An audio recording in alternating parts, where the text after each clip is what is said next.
Norway এবং ব্রাজিলের match.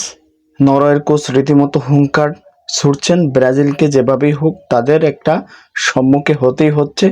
তো তারা ছেড়ে কথা বলবে না, এক বিন্দুও ছাড় দেবে না। ব্রাজিলও অবশ্য এই ম্যাচ খেলতে নামে তাদের সর্বস্ব শক্তি দিয়ে। নেইমার ইতিমধ্যে প্রস্তুত এবং সম্পূর্ণ ফিট আছে, শুধু আনুষ্ঠানিক একটা ঘোষণা দেওয়ার বাকি।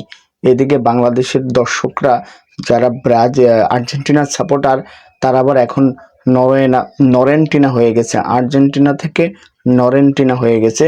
অর্থাৎ তারা যেভাবে হোক নরওয়েকে জিতাবে। আর ঠিক সেজন্যই ব্রাজিলের দর্শকদের সাথে খেলা দেখতে বসবে বায়োস্কোপের সামনে, টিভির সামনে। নরওয়ে গোল দিলে তারা উল্লাস করবে, এমন একটা পরিকল্পনা আর্জেন্টিনার সাপোর্টাররা করেই রেখেছে। তাই তো বহু সাংবাদিক এই ম্যাচের নাম দিয়েছেন ব্রাজিল ভার্সেস নরেন্টিনা দলের খেলা। তো আমিও সেটাতে খুব একটা বেশি বিভক্তি জানাচ্ছি না।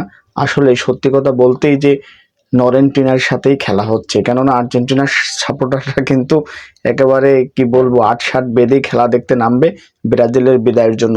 যা হোক, সবচেয়ে বড় স্বস্তির খবর হলো নেইমার সম্পূর্ণ ইনজুড মুক্ত হয়ে গেছে, শুধু আনুষ্ঠানিক একটা ঘোষণার বাকি আছে। আর মূল শক্তিটা কিন্তু নেইমার এখন থেকে দেখানো শুরু করবে। আমরা আশা করব নেইমারের হাত ধরে এবারে ব্রাজিল বিশ্বকাপ জয়লাভ করবে।